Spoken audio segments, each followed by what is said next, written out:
Good morning, everyone. Welcome to our Talks and Anything. Today we're going to have a cyber conversation. For those that are new to the channel, we make mental health conversation and content that's going to be beneficial to your personal development in addition to your well-being. However, in today's conversation, we're going to be talking about the 5 C's of mental health, right? So how compassion, confidence, communication, commitment, and consistency can lead to well-being, right? So I want us to take in consideration off rip, right? So mental well-being isn't just one habit. It's about a combination of choices we practice every day, right? So when it comes to research shows that emotional resilience is strengthened through consistent skills, supportive relationships, and self-awareness. Mental health frameworks also improve understanding and long-term coping when they are simple and actionable, right? So this is essential for us to take in consideration because we are able to improve our ways, we're able to strengthen our ways, we're able to revise our ways when we have that support, but we also have to be intentional about what we're doing. So stick with me, grow with me. You're going to be able to navigate throughout this video. First segment, we're going to dive right into that compassion, right? So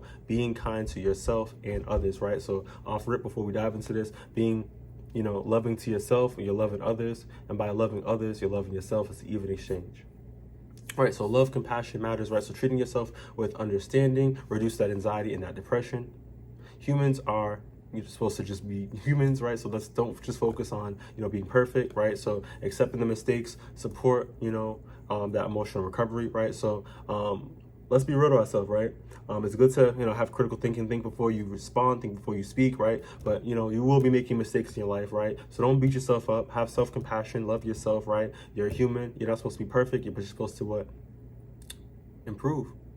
Right? So let's focus on, the process. Let's focus on ways we're able to improvise and we'll navigate through. Moving forward, we're going to be talking about empathy builds connection, right? So compassion towards others, strengthens social bonds and emotional safety, right? So it shouldn't take us, once again, for us to, recognize that we should be in our elderly stages to realize that, oh, we need people, we need friends, I need to socialize, right? We should be doing this right now. So realizing that, kindness don't take too much, right?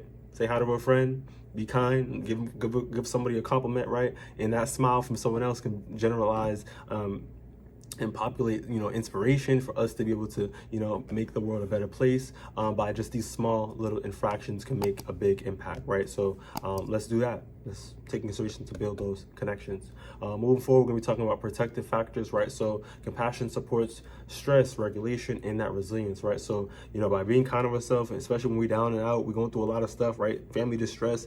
We real with you, some people that come from dysfunctional families, right? That didn't really get the affirmations, that really get the love. They really had to find things on their own, right? We got to really take consideration that being kind to ourselves and giving us, pouring back into that love and finding that love is really going to be helping us navigate through the darkness to get to the light, right?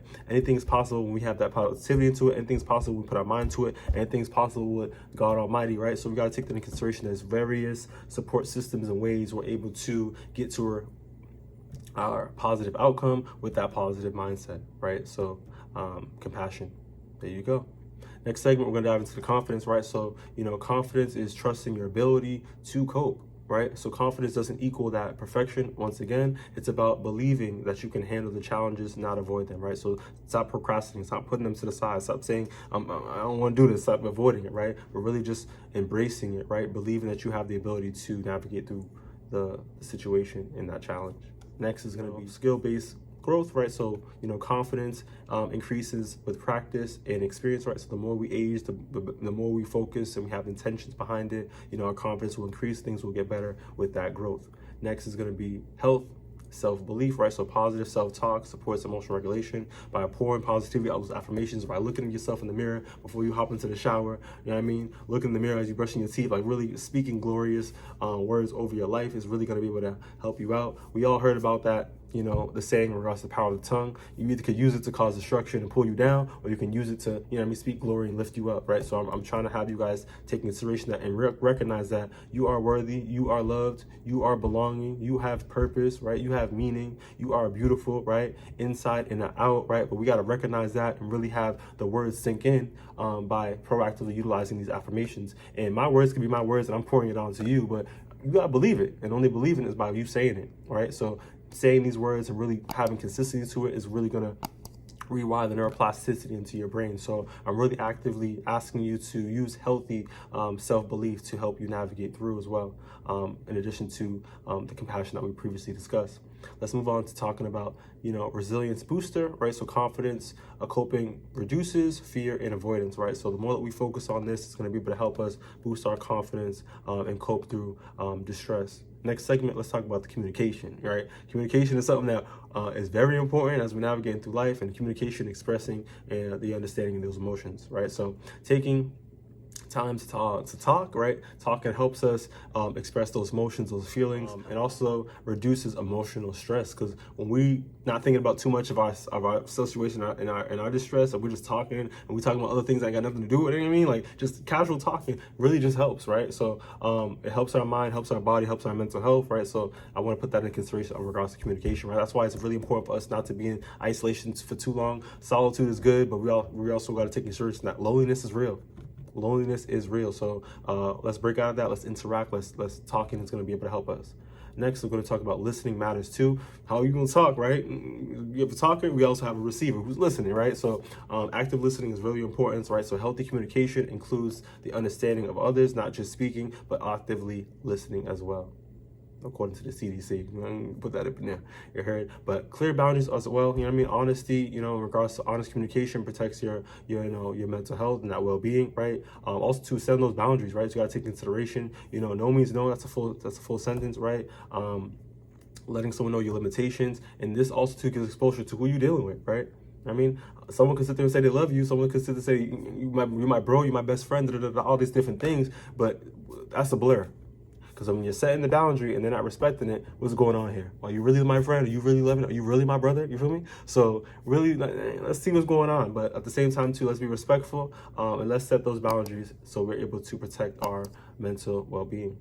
Next is going to be that support system, right? So as we're communication, we got to realize that, strong communication can build that trust and that emotional safety, right? So we want to be able to have a support system, right? So someone that you can call on, someone that you can really, feel comfortable, feel authentic, feel your true self, and really just get to vent and talk about whatever you got going on. And this could really help you in a healthy way to get out those emotions, to get out that distress. However, I want to also take consideration too, once again, is proactively talking to and seeking perhaps a professional, right? So a counselor, a mentor, a mental health therapist, a social worker to be able to help you navigate through the distress proactively, because they have the education, they have the knowledge, and they have the skills to be able to get you right in regards to support system. Next segment, let's talk about that commitment, right? So showing up for yourself, right? Your mental health, because you do matter, right? So intentional care is something that's going to be able to help you prioritize your mental health, to be able to help you improve, those long-term outcomes, right? So we want to be somewhere, but how can we get there without the consistency, without that commitment, without that the support of our mental health, right? We got to take that in consideration, like our mind, our brain, our thoughts, our emotions have a significant impact on our mood and our body. How can we get there if we just don't have it, right? So we have to recognize that, the intentional care about ourselves definitely do matter. So like I said, the way that we eat, the way that we treat ourselves, how we talk to ourselves, the positivity, right? The people that we're around, all these different systems, the same way the brain works in different regions, play into how we feel and how we move and how we operate, right? So we got to take that in consideration, prioritizing our mental health to move forward towards that improvement. Next is going to be effort over motivation, right? So commitment matters even when motivation is low, right? So we still got to be able to show up for ourselves, right? There's days where, for instance, right, you may not want to go to the gym after a long, distressed day. You just want to relax, watch TV, kick your feet up. But something inside you say, yo, let me just go there. I'm going to make it happen. Even if I'm there for like 45 minutes, 40 minutes, right? Not even an hour. But the fact that you got there, you showed up, you're gonna feel great. You're gonna feel good. You're gonna feel, like your self-esteem is gonna be there because you showed up for yourself, even when you didn't want to. So we gotta take into consideration that effort is something that could override our motivation at some times. Next, we're gonna talk about healthy choices, right? So regular sleep, as mentioned, right? Motivation, that movement, make sure we're eating right, putting the best things into our body, right? How you gonna feel adequate, right?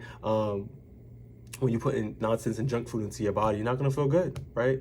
I'm gonna give you an example: honey bun or the apple.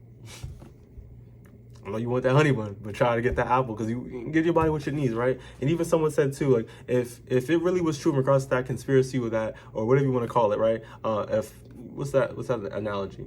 An apple a day can keep the doctor away. If that was true, for instance, right? Would you really be eating that apple? For those up there that are sick, right? I know you're probably like, yeah, hell yeah, right? But let's do what we gotta do to keep our body regulated so we're able to improve and get to where we need to be, right? So be committed to yourself, right? And little things matter, right? So start small. Put a little vegetables on the plate. Put a little fruit on the plate. Eat an apple in the morning with breakfast. Like, add a little good things into your life on a daily aspect so it can really make that difference down the line, right? Because if you're not doing it, you know what I mean, in other ways, it's going to show up. Right, talk to your doctor. I ain't trying to get up on you right now, but in a real way, try your best to make those healthy choices. Next is going to be accountability helps, right? So support, increases that follow through. When you have an accountability partner, you have a supportive advisor, right? You have a therapist. You have someone that's going to really be to help you navigate through with skills, but also too, they're looking at you. Weekly or monthly or every other week, whatever the situation is for yourself based off your schedule, and they're able to follow through and see the refinement on how your process is going, right? So it's always good to have that support with you. Let's dive into consistency in our next segment. Consistency, small actions leading to lasting impact, right? So this is the discipline kind of quadrant right here. So daily habits matter, right? So consistent strengthens emotional stability. We also want to take in consideration of small steps, count, right? So the little things do matter, right? So minor positive actions add up over time, right? So, I know we're looking at the big picture. We want to be somewhere, right? But how can we get there? It's about the little steps, right? I also want to take in consideration in regards to, moving forward from, the daily habits is, and the small steps that do count is, routine supports regulations, right? So predictability in regards to having that structure is going to help us manage that stress, right? So when we have a good routine, we know what we're looking forward to, we know what we have to do, we know what our due diligence is. This is going to really be helping us be consistent with ourselves. For instance, I told myself that every Sunday, I need to go to the gym after work. What happened? What is it today? Today's Sunday. So after work, that's what I'm going to do. It's just there's no ifs, there's no buts. That's what I have to do. And having that discipline is going to help me have long-term success in regards to my health and my wellness, right? For instance, you got the Spanish folks that be having their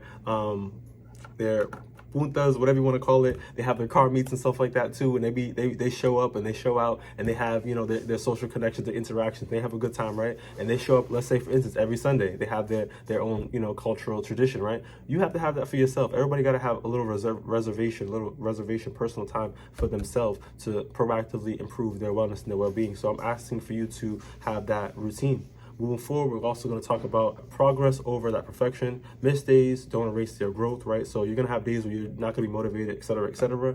It doesn't take away all the work and the hard things that you have put in, right? Don't get it twisted, but just get back on track, right? And things will be all right. Sometimes you may feel that you need a week off, or you need the weekend off and you're not doing it, that's fine. But just make sure that you just get back to the get back. You feel me? That's just really what's important. So we talked about the 5 C's, the power of the 5 C's. And let's just kind of break up and wrap up. But I want to leave you guys with something in regards to some research, right? So applying multi-skills framework supports emotional resilience in addition to that long-term mental well-being. The 5 C's encourage sustainable health in regards to those habits that are able to give you stability rather than those quick fixes. So, mental health is just about something that just built overnight. It's something that is going to be able to help us strengthen our wellness and our health and our well-being in regards to that compassion, that confidence, the communication, and that commitment and that consistency. So we got to show up for ourselves, right? We got to put ourselves first. Good things also to take time, but with the 5 C's, we're able to really incorporate positive well-being. So if you found this video beneficial, give it a thumbs up, share if possible. I'll see you on the next one. Stay blessed.